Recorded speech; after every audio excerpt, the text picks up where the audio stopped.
नमस्कार दोस्तों, मेरे YouTube चैनल में आप सभी का स्वागत है। आज हम बीएससी फिजिक्स का एक टॉपिक लंबाई संकुचन को बहुत ही सरल तरीके से समझेंगे। मेरे नेक्स्ट वीडियो को देखने के लिए प्लीज़ मेरे चैनल को सब्सक्राइब करिएगा और वीडियो को लाइक करना ना भूलिएगा। तो हम लोग देखते हैं कि लंबाई संकुचन है क्या।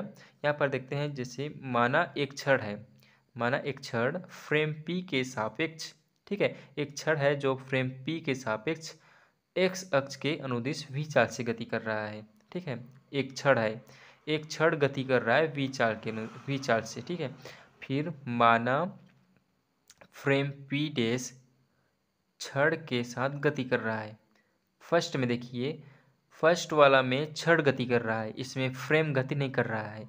लेकिन यहाँ सेकंड में, यहाँ पे जैसे कि यहाँ पर बोला जा रहा है कि जो फ्रेम है पी डैश वो छड़ के साथ गति कर रहा है, यानी कि दोनों गति कर रहा है ना, छड़ और फ्रेम दोनों गति कर रहा है। अतः जो क्या बोलते हैं, इस फ्रेम में छड़ विरामावस्था में होगी। क्यों होगी विरामावस्था में? क्योंकि दोनों एक साथ गति कर रहा है ना, फ्रेम और छड़ दोनों एक साथ गति कर रहा है, इसलिए विरामावस्था में होगी। तब माना फ्रेम पी डैश में छड़ के सिरों के जो निर्देशांक है वो x1 डैश व x2 डैश है। तो छड़ की लंबाई क्या होगी यहाँ पर? L0 is equal x2 dash minus x1 dash. अब ये कैसे आया, इसको आप समझने के लिए यहाँ पर डायग्राम में देखिए, जैसे बोला जा रहा था, एक फ्रेम है, एक फ्रेम P है ना, एक फ्रेम P है।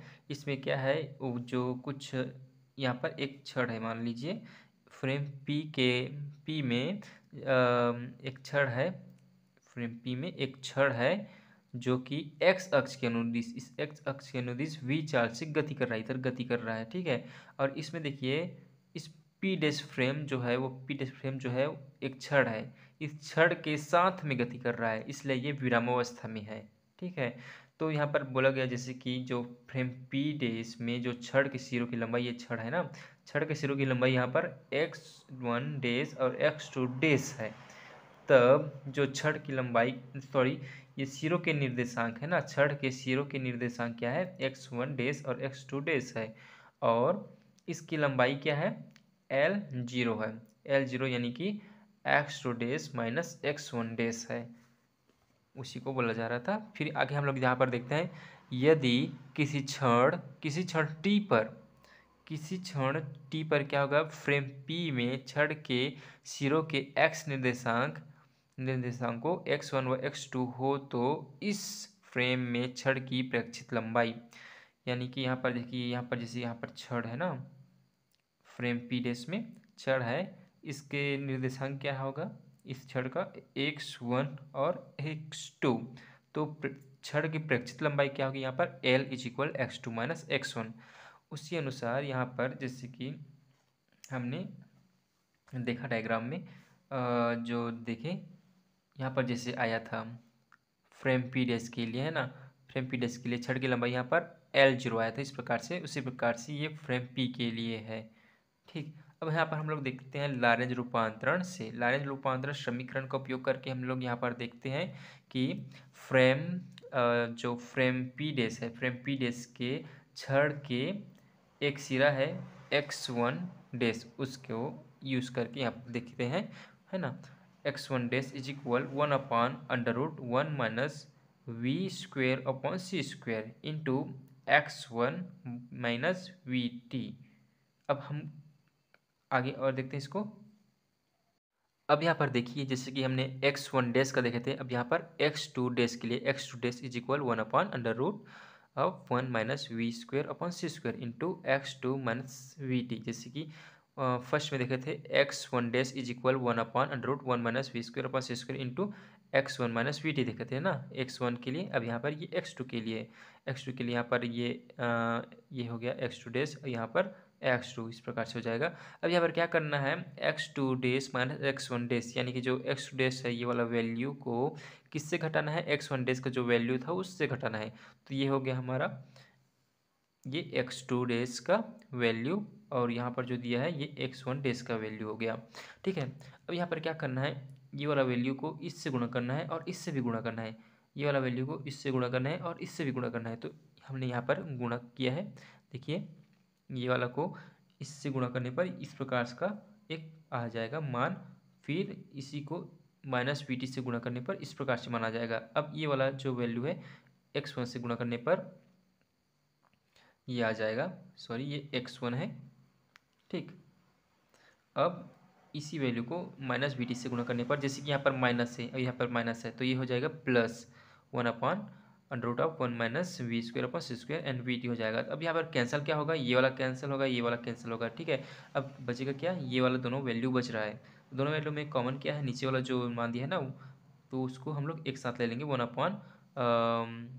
एक साथ ले लेंगे ना ये दोनों वैल्यू को, क्योंकि दोनों समान है, तो 1/√1 minus we square upon C square यहाँ पर इंटू ले लेंगे।